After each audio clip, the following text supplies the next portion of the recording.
वचनामृत 700 महानीति वाक्य 246 वाक्य।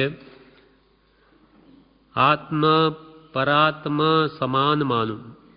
પરમ કૃપાલ દેવી લખ્યું આત્મ પરાત્મ સમાન માનું, કૌંસમાં 2 લખ્યું છે। આત્મા અને પરમાત્મા એને સમાન માનું। નિશ્ચયને આત્મા એ જ પરમાત્મા છે। આત્માનું શુદ્ધ સ્વરૂપ એ જ પરમાત્મા સ્વરૂપ, એટલે અપ્પા સો પરમપ્પા। આત્મા એ જ પરમાત્મા છે। જ્યારે આત્મા સર્વ કર્મોથી રહિત થઈને પોતાના મૂળ સ્વભાવમાં આવે છે ત્યારે તે પરમાત્મા જ છે। એટલે મારા આત્માને નિશ્ચયને એટલે મૂળ સ્વરૂપે પર એટલે ઉત્કૃષ્ટ આત્મા અર્થાત પરમાત્મા સમાન માનું। મારો આત્મા નિશ્ચયને એટલે મૂળ સ્વરૂપે પરમાત્મા જેવો જ છે। એમાં કોઈ ફરક નથી, અનંતાંશ પણ ફેર નથી। પરમાત્માને આપણા આત્મામાં જો મૂળ સ્વરૂપે જોઈએ તો કોઈ અંતર છે જ નહીં। અંતર કર્મોનો છે। આ જે કારમણ વરગડાઓને જીવ દૂર કરી દે તો પોતાનો આત્મા તો પરમેશ્વર જ છે। ગ્રંથયુગલમાં આ વાત કરી છે પૂજ્યપાદ સ્વામીએ। હું પરમાત્મા રૂપે છું ને પરાત્મા તેજ હું નકી, તેથી ઉપાસના મારી મારે કર્તવ્ય એ સ્થિતિ। હું પરમાત્મા રૂપે છું ને પરાત્મા તેજ હું નકી, તેથી ઉપાસના મારી મારે કર્તવ્ય એ સ્થિતિ। સમાધિ શતક। ભાવાર્થ બ્રહ્મચારીજી આ ભાવાર્થ લખ્યો છે ગ્રંથયુગલમાં।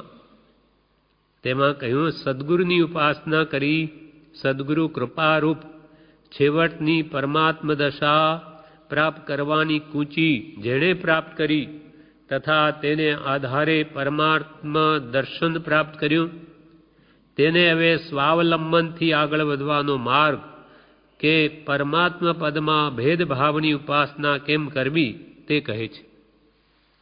સદગુરુની ઉપાસના કરી જેને આત્મા પ્રાપ્ત છે એવા સદગુરુની ઉપાસના કરીને સદગુરુ કૃપાએ એની કૃપાથી છેવટની પરમાત્મ દશા કેમ પ્રાપ્ત કરવી એની કૂંચી જેણે સદગુરુની આજ્ઞાએ વર્તીને એની ઉપાસના કરીને મેળવી લીધી અને તેના આધારે જેણે પોતાનું પરમાત્મ સ્વરૂપનું દર્શન કર્યું એટલે કે આત્મજ્ઞાન થયું, તેને હવે સ્વાવલંબનથી એટલે પોતાના આત્મ સ્વરૂપમાં લીનતા કરીને આગળ વધવાનો જે માર્ગ છે પરમાત્મ સ્વરૂપ સંપૂર્ણ પ્રગટાવવાનો માર્ગ કે પરમાત્મ પદમાં અભેદ ભાવની ઉપાસના કેમ કરવી તે કહે છે।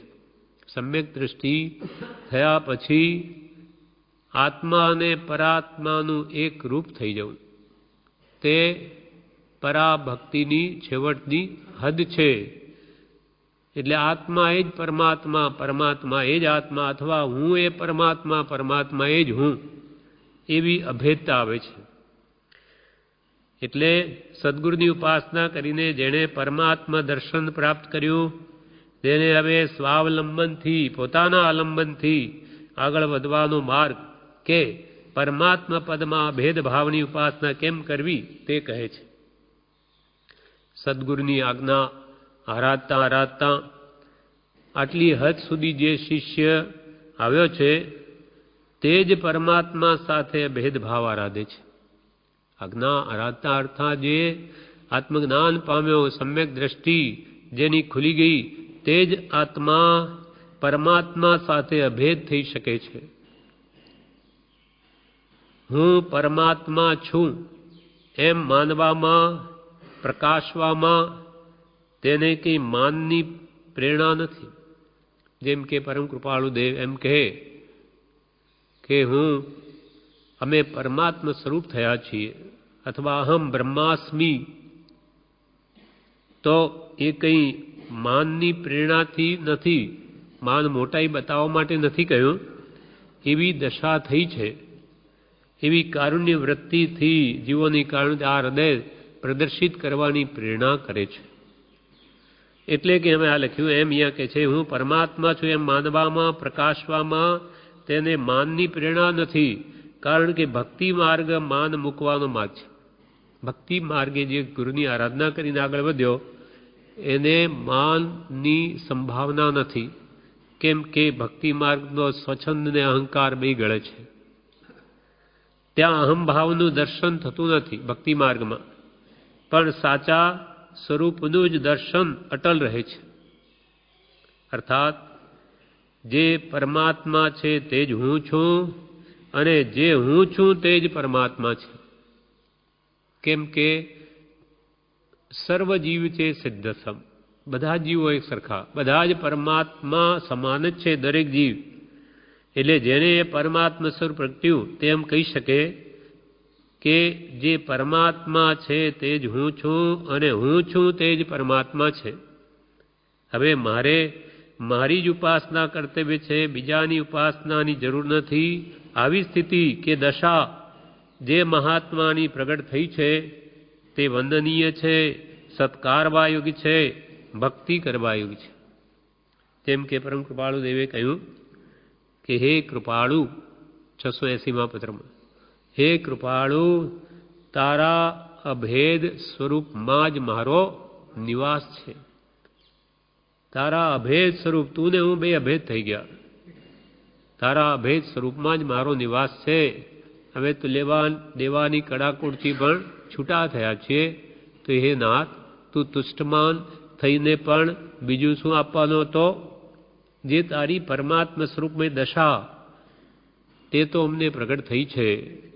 કેમ કે બધા જેવા જીવો સિદ્ધ જેવા જ છે, એમને પોતાનું મહાવીરત્વ પ્રગટ થયું. અને પ્રગટ કોઈનું ન જ થતું હોય ઈશ્વર સિવાય તો પછી આ બધો આપણો પ્રયત્ન ફોકટ છે. અને પરમ કૃપાળુ દેવ જેવાને અનેક ભાવની જેની આરાધના છે એને પણ એ પરમાત્મા સ્વરૂપ ન પ્રગટે તો પછી આપણે કોઈ કાળે પ્રગટવાનું નથી. અર્થાત જે પુરુષાર્થ કરે તેને પરમાત્મા સ્વરૂપ પ્રગટે છે. પરમાત્માના દર્શન થાય એટલે કે શુદ્ધ આત્મા એ જ પરમાત્મા છે. જે પરમાત્મા છે તે જ હું છું અને હું છું તે જ પરમાત્મા છે. પૂજ્યપાદ સ્વામી આ ગાથા લખી, હું પરમાત્મા રૂપે છું ને પરાત્મા તે જ હું નક્કી. પર એટલે ઉત્કૃષ્ટ આત્મા, પરમાત્મા તે જ હું નક્કી અને હું પરમાત્મા રૂપે છું અને પરમાત્મા તે જ હું છું. હું પરમાત્મા રૂપે છું ને પરાત્મા, પર એટલે ઉત્કૃષ્ટ, પર આત્મા એટલે ઉત્કૃષ્ટ આત્મા એટલે પરમાત્મા. પરાત્મા તે જ હું નક્કી, તેથી ઉપાસના મારી મારે કર્તવ્ય એ સ્થિતિ. સમ્યક દ્રષ્ટિ થયા પછી આત્મ ધ્યાન જ્ઞાન વડે પોતાનું પરમાત્મા સ્વરૂપ પ્રગટાવે છે. પોતે પોતાની ઉપાસના કરે છે શુદ્ધ આત્માની. એટલે જે પરમાત્મા છે તે જ હું છું ને હું છું તે જ પરમાત્મા છે. હવે એટલે કે અહમ બ્રહ્માસ્મિ આમ નથી થતું સહેજે. પહેલા તો દાસો અહમ, હે ભગવાન હું આપનો દાસ છું. હે પ્રભુમાં જેમ કહે દોષો શ્રી ગુરુ આગળ પોતે દાસ પણ સ્વીકાર કરીને તે દોષોને ગાય, જણાવે, દૂર કરે. પહેલા દાસોહમ થાય, પછી સોહમ થાય. પછી દાસોમ એટલે આપનો દાસ છું, આપ પરમાત્મા હું આપનો દાસ. કેમ કે હું તો અનંત દોષનું ભાજન છું, મારામાં પરમાત્મા સ્વરૂપ પ્રગટ થયું નથી. પછી જ્યારે સમ્યક દર્શન થાય છે ત્યારે એ પણ એના પહેલાં કેવી દશા હોય તો કે સોહમ, તે હું, જેવા કૃપાળે તેવો જ હું, જેવા પરમાત્મા તેવો જ હું. એ સોહમનું ધ્યાન કરતાં કરતાં, સ્વરૂપનું ચિંતન કરતાં પછી પોતે સ્વરૂપને પામી જાય. અંશે આત્માનો અનુભવ થાય એટલે સોહમ તે જ હું, જેવા પરમાત્માનું સ્વરૂપ છે તેવો જ હું છું. અને ત્યાર પછી આ સમ્યક દર્શન થયે તે પોતાના આત્મા સ્વરૂપનું ધ્યાન કરતાં કરતાં કેવળ જ્ઞાન પ્રગટાવે છે. એટલે પછી તે અહમ બ્રહ્માસ્મિ, હું જ બ્રહ્મ છું. પછી કેવળી ભગવાનનો આત્મા એકનો હોય કે અનંતનો હોય, બધાનો એક સરખો છે. એમ હું પરમાત્મા છું એમ માનવામાં કે એ અહંકાર નથી, જેને પ્રગટ થયું છે તે જ કહે અને તે જ સત્ય ગણાય. બાકી આપણે કહીએ છીએ કે હું પરમાત્મા છું, એ તો કહેવા માત્ર છે, પણ નિશ્ચયને ગણીએ તો આપણો આત્મા પણ પરમાત્મા જેવો જ છે. નિશ્ચયને આપણું પરમાત્મા સ્વરૂપ પ્રગટ ન થતું હોય તો આ કોણ મહેનત કરે? કપડું મેલું જ હોય, કલર જ કાળો હોય તો એને કોણ ધુએ? પણ મેલથી કાળું થયેલું હોય તો આપણને ખબર છે કે તો મેલ છે, તો એને કાઢીએ તો એની સફેદાઈ બહાર આવે. તેમ આપણા આત્મા પર અષ્ટ કર્મ કે અનંત કર્મોનો મેલ છે. એ 8 કર્મો બધા વણી લીધા, એ મેલ કાઢીએ તો આપણું પણ પરમાત્મ સ્વરૂપ બહાર આવે. એ કૃપાળને આવ્યું માટે એમને કહ્યું કે અમે પરમાત્મ સ્વરૂપ થયા છીએ.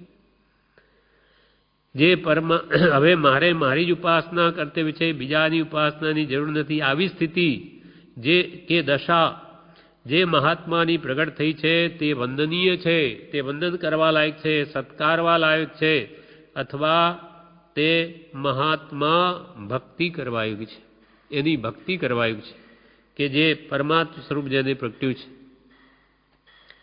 બીજી રીતે પણ એનો અર્થ આમ વિચારી શકાય. કૃપાલદેવે તો વાક્ય લખ્યું, આત્મ પરાત્મ સમાન માનું. મારો આત્મા, બીજી રીતે હવે અર્થ, મારો આત્મા તે પરાત્મા એટલે પરનો આત્મા સમાન માન. મારો આત્મા અને પરાત્મા એટલે પરના સર્વ આત્માઓ ને સમાન માનું, બધાને એક સરખા માનું શક્તિ અપેક્ષાએ. પણ કર્મને લઈને તો કોઈ આત્માએ હમણો ત્રસ્તરૂપ પર્યાય ધારણ કર્યો હોય અને કોઈ વળી સ્થાવરમાં હોય, એકેન્દ્રી, બેન્દ્રી, તેન્દ્રી, ચોરદી અથવા પૃથ્વી, પાણી, અગ્નિ, વાયુ, વનસ્પતિ એમાં પણ હોય કોઈ જીવ આત્મા. એટલે કર્મને લઈને કોઈ આત્માએ ત્રસરૂપ પર્યાય અથવા સ્થાવરરૂપ પર્યાય ધારણ કરેલ છે. કોઈ આત્મા કીડી કે હાથીના ભાવમાં છે, તો કોઈ દેવ અને નારકી રૂપે છે. પણ આત્મ સ્વરૂપે જોતા સર્વ આત્માઓ અસંખ્યાત પ્રદેશી છે. નાની પુરુષોની આવી દ્રવ્ય દ્રષ્ટિ હોવાથી તે સર્વ આત્માઓને પોતા સમાન માને છે. નાનીઓની તો દ્રવ્ય દ્રષ્ટિ બધામાં પ્રભુ કે અમને તો પ્રભુ બધા આત્મા દેખાય. આપ પ્રભુ પ્રભુ બધાને કહો છો, તો કે અમને તો બધામાં પ્રભુ દેખાય છે. પહેલા અમને આત્મા દેખાય, પછી આ તો મરણા છે શરીર, એમ એમને ભેદ જણાય છે. કેમ કે પોતામાં ભેદ પડ્યો છે માટે. જેમ પીળો ચશ્મો પહેર્યો હોય એને બધું પીળું દેખાય, પણ પીળું નથી, કમળો થઈ ગયો હોય તો એને બધું પીળું દેખાય. તેથી કંઈ પીળું થોડું છે. જેમ છે તેમ જેની સ્વચ્છતા થઈ હોય, આંખ સ્વચ્છ હોય તો એને જેમ છે તેમ દેખાય. તેમ જ્ઞાનીઓમાં કર્મરૂપી કલંક ન હોવાથી અથવા આત્મજ્ઞાન થવાથી એને બધું જેમ છે તેમ દેખાય છે. એમ પણ આત્મ સ્વરૂપે જોતા તો સર્વ આત્મા અસંખ્યાત પ્રદેશી છે. નાની પુરુષોની આવી દ્રવ્ય દ્રષ્ટિ હોવાથી તે સર્વ આત્માઓને પોતા સમાન માને છે. તેથી રાગ દ્વેષ કરતા નથી. બધા જ મારા જેવા છે, શુદ્ધ આત્માઓ છે નિશ્ચયને. તેમ હું પણ એવી દ્રવ્ય દ્રષ્ટિ કેળવી આત્મા પરાત્માને સમાન માની રાગ દ્વેષનો ત્યાગ કરું. જેમ નાનીએ કર્યું તેમ હે ભગવાન મને પણ શક્તિ આપો કે હું પણ એવી દ્રવ્ય દ્રષ્ટિ પામી મારા આત્માને અને બાકી સર્વ આત્માઓને સમાન માનું, જેથી મારા પણ રાગ દ્વેષ દૂર થાય.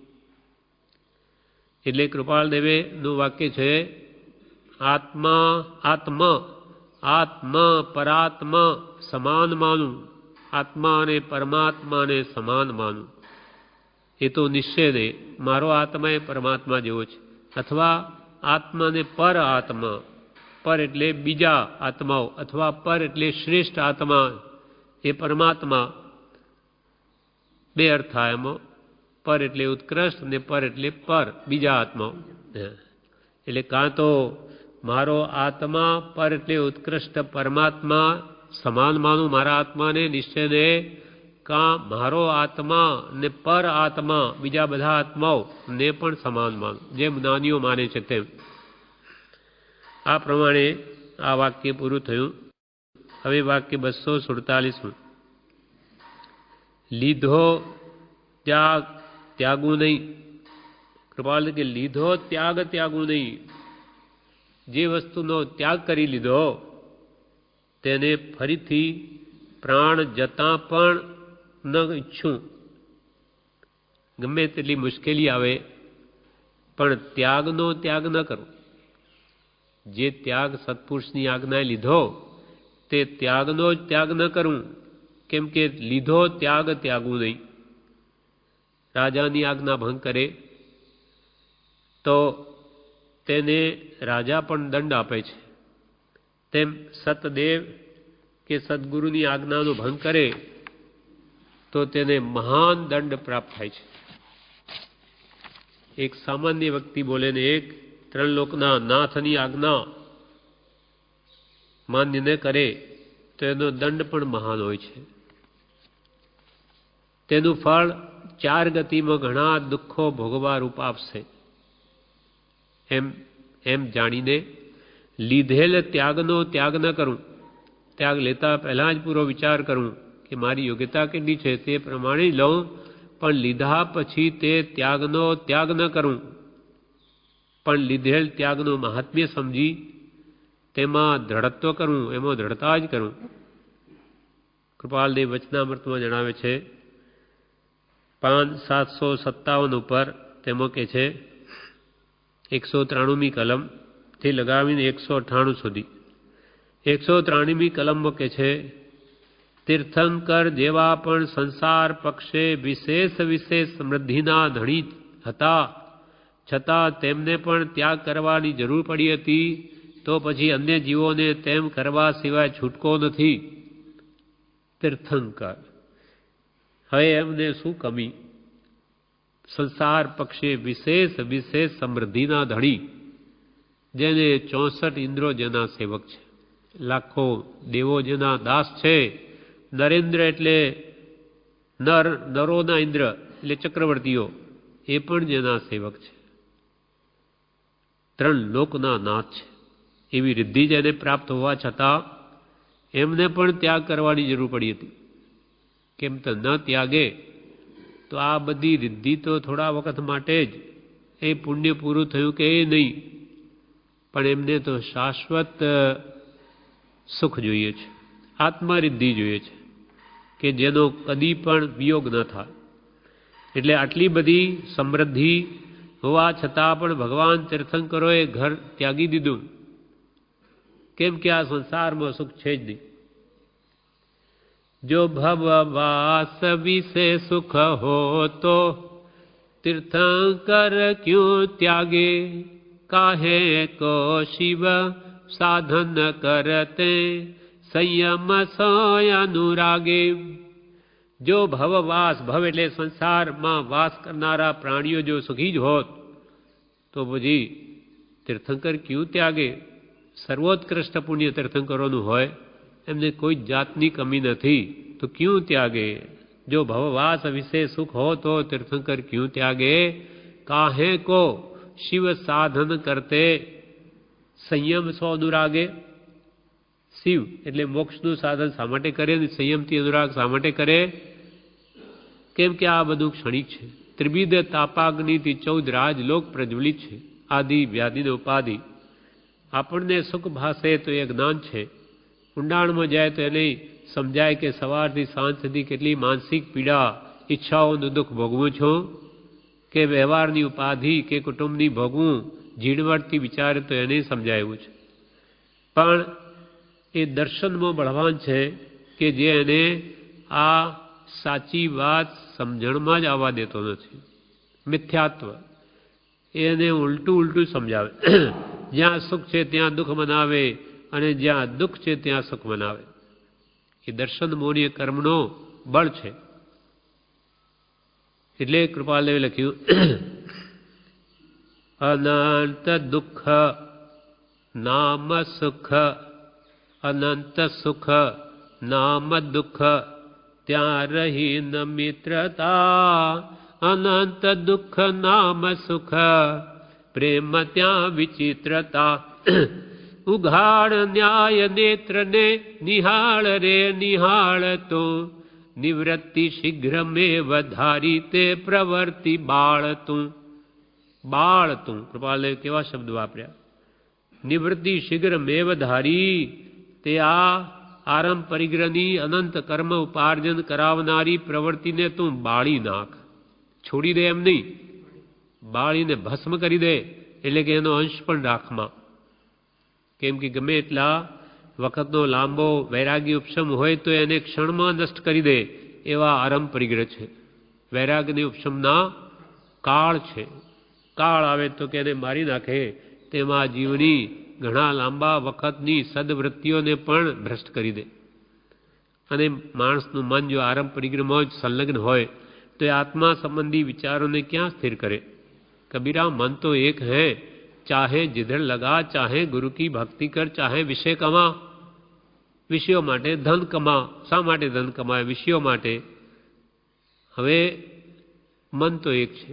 કબીરદાસજી કહે ચાહે जिधर लगा, તારું જ્યાં મન હોય ત્યાં લગાડ, તારું એક જ ઉપયોગ છે આત્માનો. ચાહે ગુરુ કી ભક્તિ કર, ચાહે જન્મ મરણ છોડવા માટે આ જે સમય હાથમાં છે 5-15 વર્ષ આત્માની નિર્મળતા કરી લે, નહીં તો આ બાજી ગઈ આત્મા. ચાહે ગુરુ કી ભક્તિ કર, ચાહે વિષય કમા. કાં 5 યુદ્ધના વિષયો ભેગા કરે તારી મરજી. તારે 4 ગતિમાં રજડવું તો કોણ છોડાવી શકે? એટલે કૃપાલ કે તીર્થંકર જેવા પણ સંસાર પક્ષે વિશેષ સમૃદ્ધિના ધણી હોવા છતાં તેમને પણ ત્યાગ કરવાની જરૂર પડી હતી, તો પછી અન્ય જીવોને તેમ કરવા સિવાય છૂટકો નથી. 194માં કલમમાં ત્યાં જ કહે છે ત્યાગના 2 પ્રકાર છે, એક બાહ્ય અને એક અભ્યંતર. તેમાંનો બાહ્ય ત્યાગ તે અભ્યંતર ત્યાગને સહાયકારી છે. બહારથી આરંભ પરિગ્રહને છોડવો તે અંતરંગ ત્યાગને મદદરૂપ છે. ત્યાગ સાથે વૈરાગ્ય જોડાય છે, કારણ કે વૈરાગ્ય થઈ જ ત્યાગ થાય છે. સાચો ત્યાગ, અંતરંગ ત્યાગ તે સાચો ત્યાગ છે. એની સાથે વૈરાગ્યનું જોડાણ થાય, કારણ કે વૈરાગ્ય થઈ જ આ સાચો ત્યાગ થાય છે. બહારથી તો અનંતવાર છોડ્યું એમ નિમો કહ્યું તેમ, પણ કંઈ ભલીવાર ના આવી.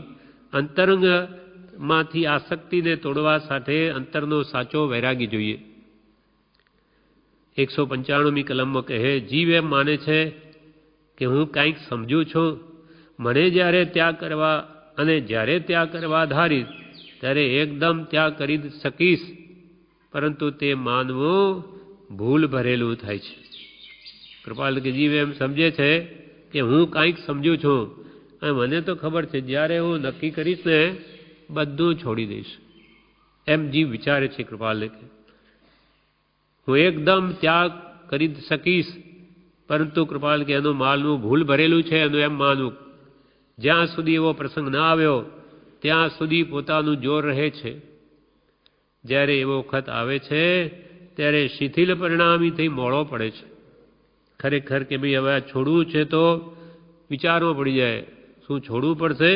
હમણાં મરણ આવે તો એકદમ ડરવા માંડી જાય, શું આ બધું કંઈ નહીં મારું આમાં. માટે કૃપાલ કે આસ્તે આસ્તે તપાસ કરવી. કોની? પોતાના વૃત્તિઓની. આસ્તે આસ્તે તપાસ કરવી તથા ત્યાગનો પરિચય કરવા માંડવો. ત્યાગનો પરિચય, જેથી ખબર પડે કે ત્યાગતી વખત પરિણામ કેવા શિથિલ થઈ જાય છે. ત્યાગવાની કે પ્રવૃત્તિ શરૂ કરો થોડું થોડું તો એને ખ્યાલ આવશે કે તે વખતે આ ભાવ કેવા શિથિલ પડી જાય. અને વૈરાગ્ય ભાવ વગર ત્યાગ પણ થશે નહીં. ત્યાગ નાટકે રે વૈરાગ્ય વિના કરીએ કોટી ઉપાયજી.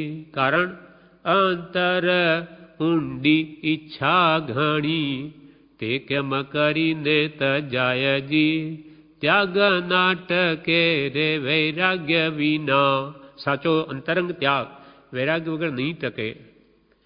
અંતર ઊંડી ઈચ્છા ઘણી, સંસારની હાડોહાડ ઈચ્છા પડી હોય એ તો ત્યાગે ત્યારે ખબર પડે. હું બધું છોડવા ધારી છોડી દઈશ, નહીં છૂટે.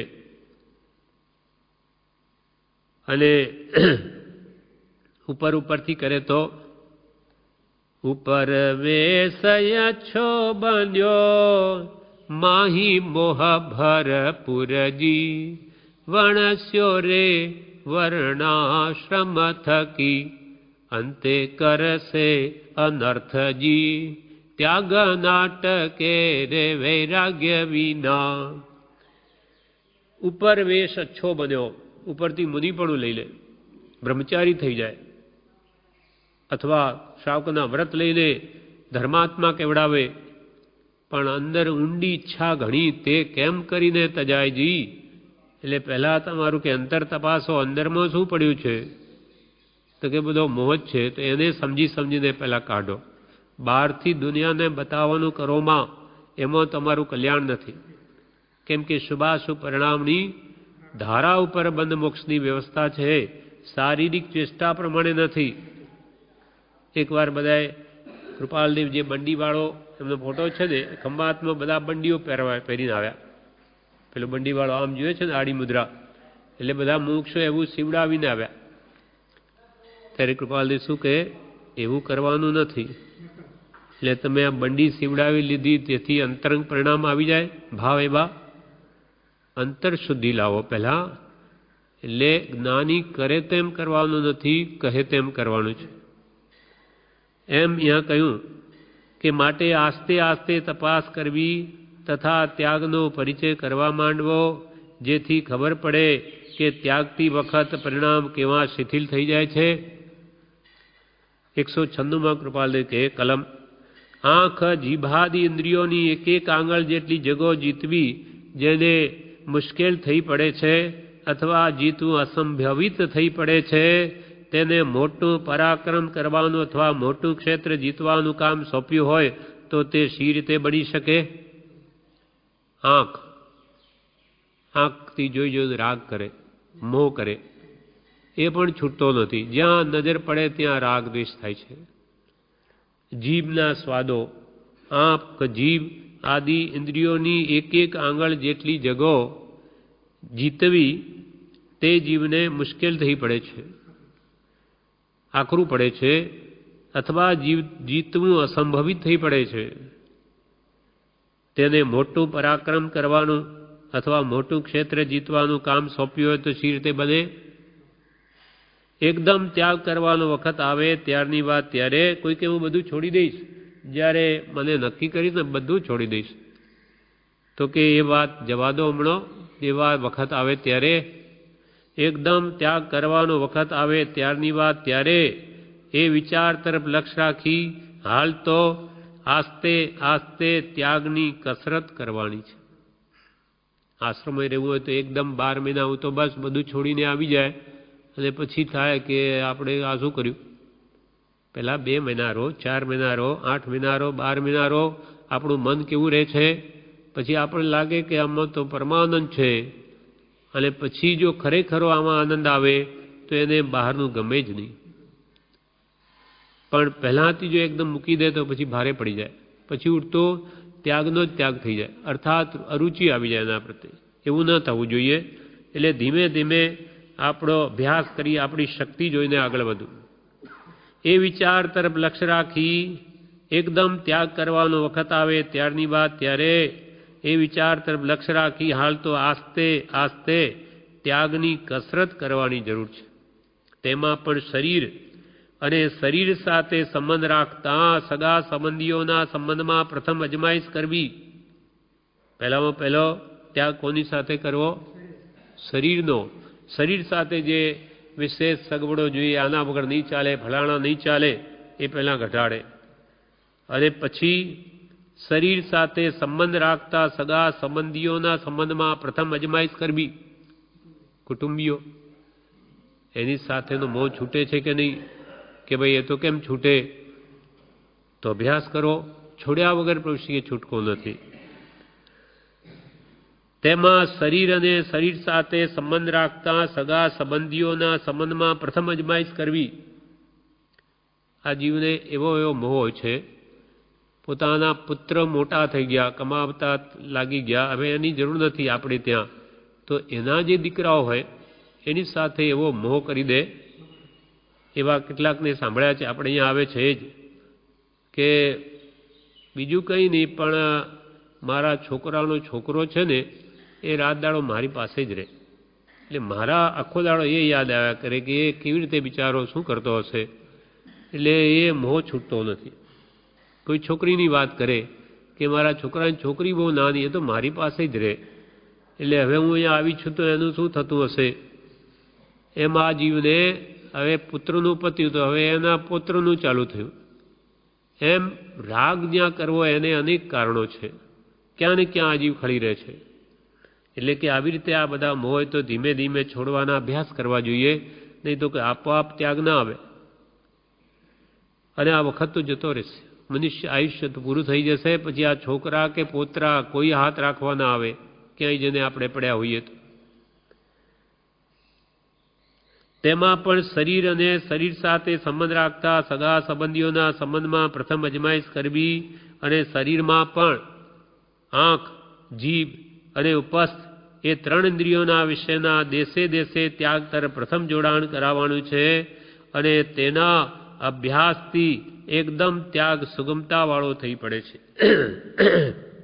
કૃપાલદેવ એમ લખે કે પહેલા શરીરમાં એક તો આંખ, નેત્ર ઇન્દ્રિય અને જીભ અને ઉપસ્થ એટલે કામેન્દ્રિય, આ 3 ઇન્દ્રિયોના વિષયનો દેશે દેશે ત્યાગ તરફ જોડાણ કરવાનું છે.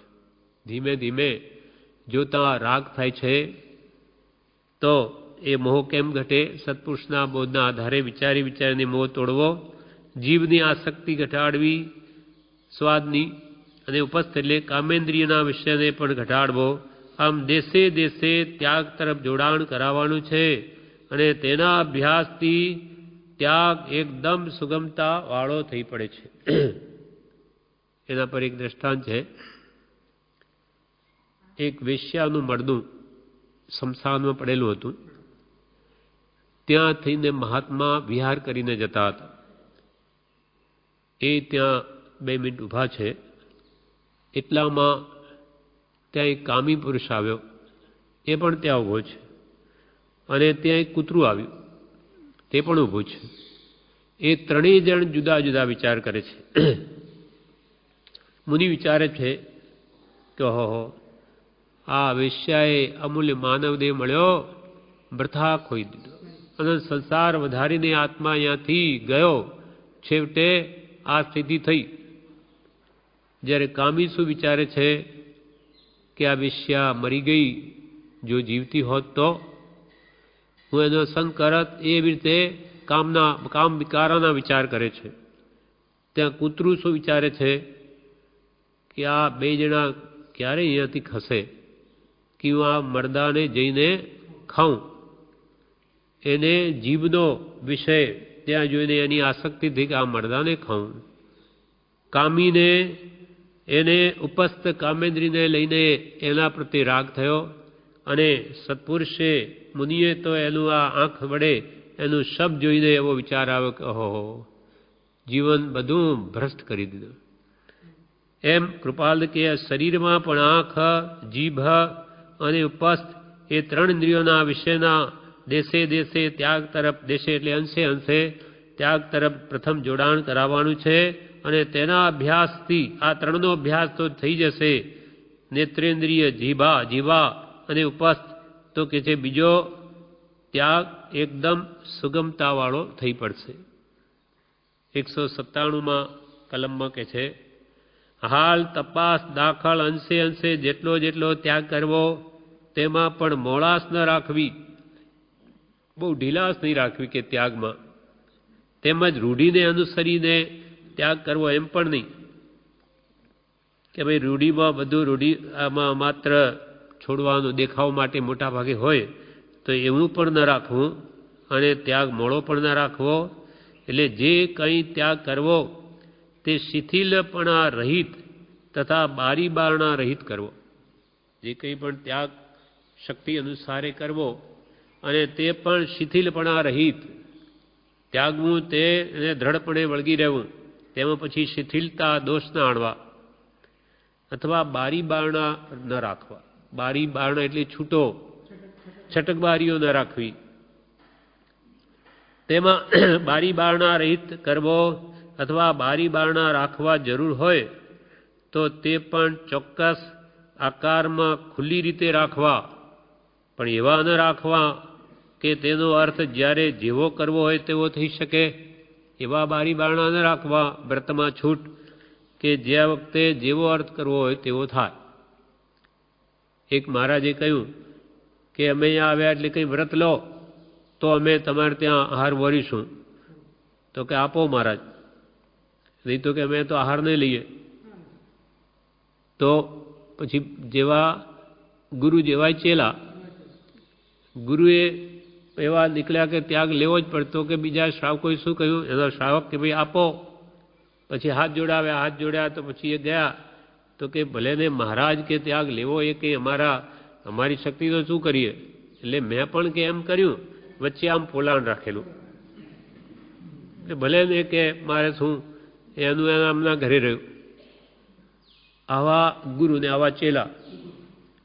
બીજાએ એમ કહ્યું,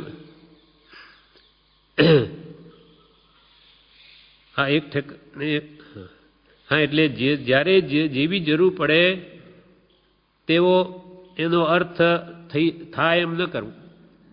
એટલે બીજાએ કહ્યું કે હા મહારાજ બધું આપો, ત્યાગ આપો, પણ સાજમાંદમાં છૂટ. સાજમાં છૂટ ને માંદગીમાં છૂટ. ત્યારે પછી વ્રત શું રહ્યું?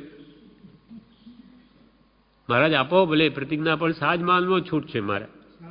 સાજ અને માંદ, સાજો હોય ને ત્યારે છૂટ અને માંદો હોય તોય છૂટ. એટલે જેવા ગુરુ જેવા ચેલા. એ જાણે કે મેં વ્રત આપ્યું, પણ ચેલા કે હું એના માથા ઉપરનો છું. ચોક્કસ આકારમાં ખુલ્લી રીતે બારણા રાખવા, પણ એવા ન રાખવા કે તેનો અર્થ જ્યારે જેવો કરવો હોય તેવો થઈ શકે. જ્યારે જેની જરૂર પડે ત્યારે તેનો ઈચ્છા અનુસાર અર્થ થઈ શકે તેવી ગોઠવણ જ ત્યાગને વિશે રાખવી નહીં. જો અચોક્કસપણે એટલે જરૂર પડે ત્યારે મનગમતો અર્થ થઈ શકે એવા આકારમાં ગોઠવણ રાખવામાં આવે તો શિથિલ પરિણામી થઈ ત્યાગેલું બધું બગાડી મૂકે છે. ચોક્કસ આકારમાં ન રાખીને અચોક્કસપણે જ્યારે જરૂર પડે એવો મનગમતો એનો અર્થ કરી લે એવા આકારમાં જો ગોઠવણ રાખી હોય તો એ શિથિલ પરિણામી થઈ અને જે ત્યાગ લીધેલો હોય એને પણ બગાડી દે છે. કેવી રીતે? એના પર દ્રષ્ટાંત છે કે એક શ્રાવક ક્યાંય જમવા ગયા તો ત્યાં શાકમાં એક બટાકાનું શાક હતું. એટલે ત્યારે બોલ્યા કે બીજું શાક છે? તો કે બીજું શાક તો નથી, હવે જમવું છે, ખાવું છે, આસક્તિ છે સ્વાદની, હવે કરવું શું? એટલે શું બોલ્યા કે એમ કરો, આ બટાકા રહેવા દો, એનો રસ્સો આવવા દો, એમાં વાંધો નથી. જાણે બટાકાની બાદ છે, રસાની તો બાધા નથી. હવે રસ આવવા લાગ્યો, રસ પડે એમાં શું થયું, એમાંથી બટાકાનો ટુકડો પડવા લાગ્યો સાથે.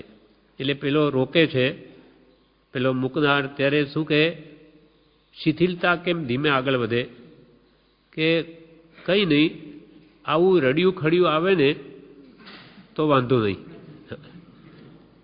હવે રસ તમે રસ્સો આપો છો એમાં કોઈ રડિયું ખડિયું પડી જાય તો ચાલે. કેમ? તો કે આ શાક તમે મારા માટે બનાવ્યું નથી ને, એટલે તમે શાક બીજા માટે બનાવ્યું, મારા માટે નથી બનાવ્યું. તમે રસ્સો મૂકો છો એમાં કોઈ પડી જાય તો ચાલે. આમ જીવ શિથિલ પરિણામી આવા ચોક્કસ આકારમાં કંઈ રાખ્યા ન હોય ત્યારે આવા બારી બારણા રાખી અને લીધેલો ત્યાગ પણ બધું બગાડી દે છે. એટલે કૃપાલદેવ કહે, જો અચોક્કસપણે એટલે જરૂર પડે ત્યારે મનગમતો અર્થ થઈ શકે એવા આકારમાં ગોઠવણ રાખવામાં આવે તો શિથિલ પરિણામી થઈ ત્યાગેલું બધું બગાડી મૂકે છે. 198મી કલમમાં કહ્યું વચનામૃતમાં, અંશે પણ ત્યાગ કરવો તેની પ્રથમથી ચોક્કસપણે વ્યાખ્યા બાંધી સાક્ષી રાખી ત્યાગ કરવો તથા ત્યાગ કરવા પછી પોતાને મનગમતો અર્થ કરવો નહીં. ત્યાગના 4 પ્રકાર છે. એક પ્રકાર તો આ કે કોઈ જીવો સિંહપણે ત્યાગ લે અને સિંહપણે પાળે. શુરવીરતાથી ત્યાગ લે અને શુરવીરતાથી પાળે. બીજો પ્રકાર, કોઈ જીવો શિયાળપણે ત્યાગ લે અને સિંહ વૃત્તિથી પાળે લે તો મંદતાથી પણ પાછો વાતને સમજીને પછી શુરવીરપણે ત્યાગ પાળે. ત્રીજો પ્રકાર, કોઈ જીવો સિંહપણે ત્યાગ લે અને શિયાળપણે પાળે લે તો શુરવીરતાથી પછી શિથિલ થઈ જાય. અને ચોથો પ્રકાર આ કે કોઈ જીવો શિયાળપણે ત્યાગ લે અને પાળે પણ શિયાળપણે શિથિલપણે. પહેલાના બે પ્રકાર ઉત્તમ છે, સિંહપણે લઈને સિંહપણે પાળે અથવા શિયાળપણે લઈને સિંહપણે પાળે. આ બે પ્રકાર ઉત્તમ છે, પછીના બે પ્રકાર કર્તવ્યરૂપ નથી. બોધામૃત ભાગ 1 કહે છે, ત્યાગ અવસ્થામાં જ્ઞાનીનો યોગ હોય તો વધારે લાભ થાય. આપણે જીવનમાં ત્યાગ આવ્યો હોય અને તે વખતે પ્રત્યક્ષ જ્ઞાનીનો જો યોગ હોય તો વધારે લાભ થાય. ત્યાગ અવસ્થામાં જ્ઞાનીનો યોગ હોય તો વધારે લાભ થાય. સંસારની વાસનાનું નિર્મૂળપણું થઈ જાય એટલી આમાં યોગ્યતા છે. જ્ઞાનીનો પ્રત્યેક યોગ હોય અને આપણો અંતરંગ ત્યાગ સાચો આવેલો હોય તો કે જે સંસારનું મૂળિયું કપાઈ જાય. એટલે આપણી યોગ્યતા અને જ્ઞાનીનો યોગ બેનો યોગ મળી જાય તો સંસારની વાસનાનું નિર્મૂળપણું થઈ જાય એટલી આમાં યોગ્યતા છે. સારું હોત તો છોડવા ને કે પણ સારું નથી. કે જો ત્યાગ કરવામાં જીવને લાભ ન હોત તો જ્ઞાની કેત નહીં કરવાનું કે ભલે તમે જેમ વર્તો તેમ વર્ત્યા કરો. સારું હોત તો છોડવા ન કેત પણ સારું નથી. અજ્ઞાનને લઈને સારું લાગે છે. જેટલી પોતાની શક્તિ હોય તેટલો ત્યાગ કરવો, પણ તે મોડો મોડો નહીં, મર્મની વાત છે.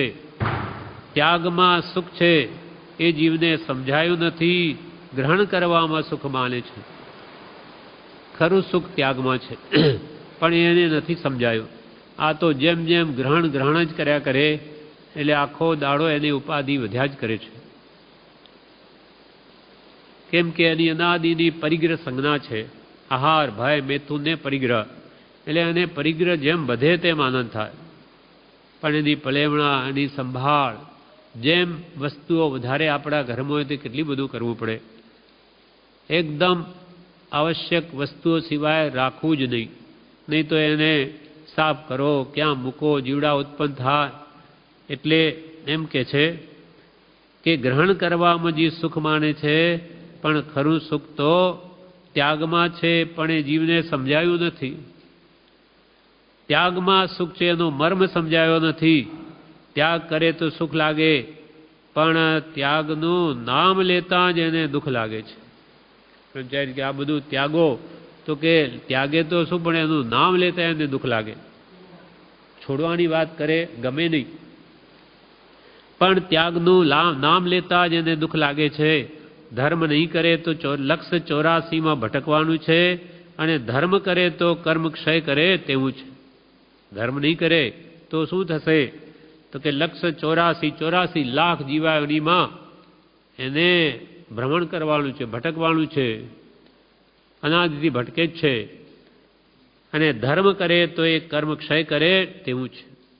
ધર્મ કહે આત્મ સ્વભાવ કું. આત્માનો સ્વભાવ આ બાહ્ય ધર્મની ક્રિયાઓ કરીને જો પ્રાપ્ત કરી લે તો સર્વકાળના દુઃખ છૂટી જાય. 84 લાખ જીવાયું પછી એને ભટકવાનું ન રહે.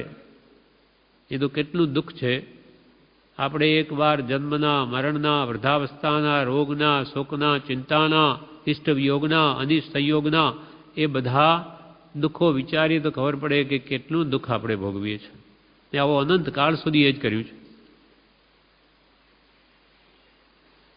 અગ્નિ આપણે થોડી હાથને અડે તો કેવી બળતરા થાય, તો એવી નર્કમાં કેવી કેવી અગ્નિની પીડા એને ભોગવી છે. એટલે બધી ગતિઓ દુઃખથી જ ભરી. સુખ તો નહીવત છે અને દુઃખનો કોઈ પાર નથી. અને શાશ્વત સુખ શાંતિ જ્યાં મળે એનો એને ભાવ સમજાઈ જાય તો આ માનવ જીવન ધન્ય બની જાય, સફળ બની જાય. આ પ્રમાણે આ વાક્ય પૂરું થયું. એમાં કૃપાલદેવ કહે, લીધો ત્યાગ ત્યાગું નહીં, જે ત્યાગ એકવાર લીધો તે પછી ત્યાગવું નહીં. લેતા પહેલાં જ વિચાર કરું ને લીધા પછી અને ઠેઠ સુધી તેને વળગી રહું. નાનીની આજ્ઞાનો ભંગ ન કરું. ત્યાગ લીધો એ લીધો, હાથીના દાંત બહાર નીકળ્યા તે નીકળ્યા, ફરી અંદર પેસે નહીં. તેમ એકવાર જે પ્રતિજ્ઞાઓ લીધી એને કોઈ દિવસ ત્યાગવું નહીં. આ પ્રમાણે આ વાક્ય પૂરું થયું. વિશેષ આગળનું વાક્ય આવતીકાલે.